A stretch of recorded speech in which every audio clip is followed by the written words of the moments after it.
So আমরা start করতে চাচ্ছি একটা কেস স্টাডি দিয়ে, ছোট্ট একটা case study.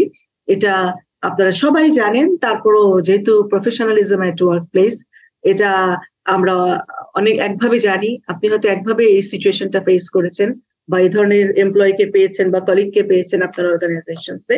So let's try to help her. আমরা এই কেসের মাধ্যমে তাকে হেল্প করতে পারি কিনা। Samia, a business graduate from Dhaka University, she has been working in a company since last couple of years. She just doing her job, not enjoying at all.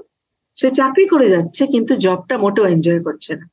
She has lots of complaint about company, colleague, quality of lunch, her salary, etc. etc.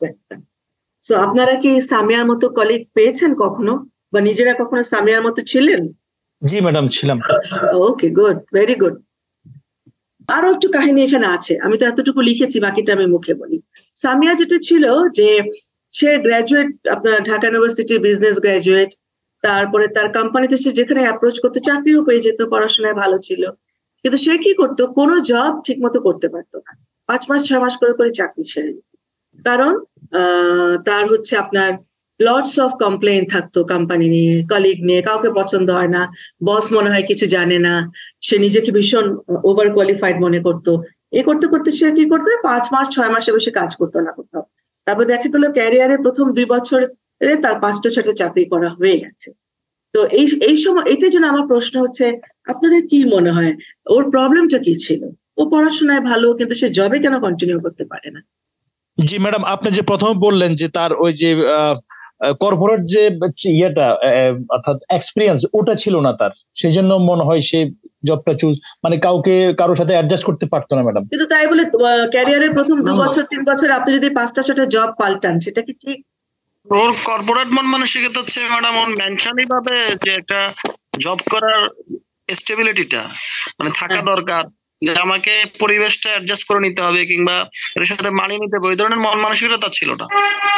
মন মানসিকতা ছিল না। Good, না না, ঠিক আছে, আপনারা যত কিছুই বললেন সবই ঠিক, কোনোটাই বললেন না। ফাইন। এখন সে কিরকম ছিল আমরা দেখি। Her verbal communication was not polite and decent with colleagues, boss, clients and vendors.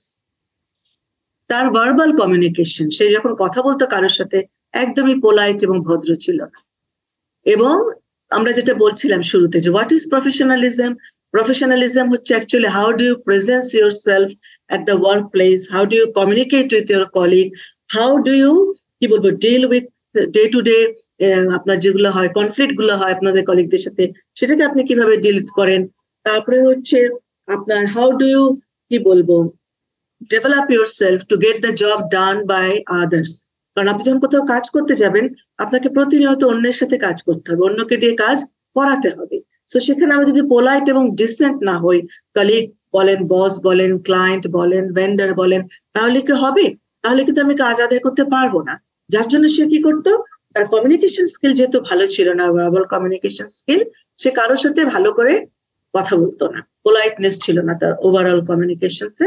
So তার কাজ কেউ করে দিত না। At the end of the day কিন্তু সে পারফর্ম করতে পারতো না, নন পারফর্মার। সো যার পারফরমেন্স ভালো হবে না, সে তো এমনি কাজ করতে পারবে না অর্গানাইজেশন। And always বিরক্তি একটা face, no smile on her face and always with closed hands. Closed hands মানে সে কারো কাছ থেকে কিছু শিখবেও না, কাউকে শেখাবেও না, কোনো কিছু পজিটিভলি নেবে না। অলওয়েজ আমরা দেখবেন অনেক এরকম ক্লোজ হ্যান্ড করে রাখি। আপনারা দেখতে পাচ্ছেন আমাকে? জি ম্যাডাম।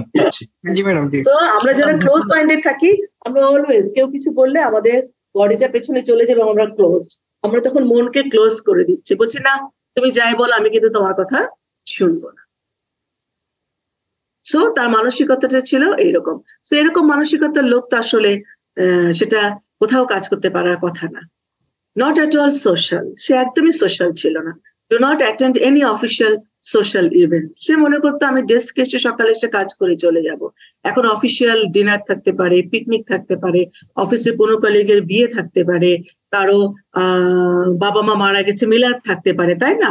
সো আমরা যখন আমাদের শুধু যে আমার আত্মীয় স্বজন, আমার পার্সোনাল লাইফে বন্ধু বান্ধব নিয়ে আমার সোসাইটি বা সোশ্যাল লাইফ, তাই না। কিন্তু আমি যেখানে কাজ করি, আমার যারা কলিগরা আছে, যাদের সাথে আমার সকাল 9টা থেকে বিকাল 5টা পর্যন্ত থাকতে হয়, সো তাদের সাথে আমার সোশ্যালিও একটা বন্ডিং থাকা উচিত। সো এটা তার একদমই ছিল না, যার জন্য কি হতো, যেহেতু সে সোশ্যাল ছিল না, at the time of need, যখন তার কিছু দরকার হতো কেউ তাকে সাপোর্ট করতো না।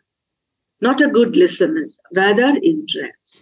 সে নিজেকে অনেক জানে মনে করতো, সে তার বস যখন কথা বলতেন, কারণ বস অনেক আগে পড়াশোনা করেছে, বস হয়তো তার মতো ইউনিভার্সিটি থেকেও পাশ করেনি, অন্য আরেকটা ইউনিভার্সিটি থেকে পাশ করেছে। সো সে মনে করতো বস কাজ কিছু জানে না, সেই জন্য সে কি করতো, বস যখন তাকে কাজ ইনস্ট্রাক্ট করতো সে শুনতো না, রাদার ইন্টারাপ্টস। সো আমরা যখন ডাইভার্সিফাইড পিপলের সাথে কাজ করতে যাব, আমাদের এই লিসেনিং ক্যাপাসিটিটা থাকতে হবে, এবং যত বেশি শুনবো তত কম বলার একটা অভ্যাস করতে হবে। And overall not a problem solver and does not know how to get the job done. So overall not a problem solver. Why company recruit us?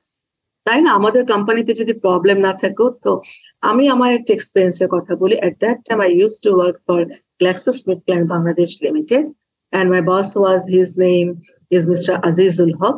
তো আমি খুব তখন ওখানে I joined there as a কি বলবো brand manager.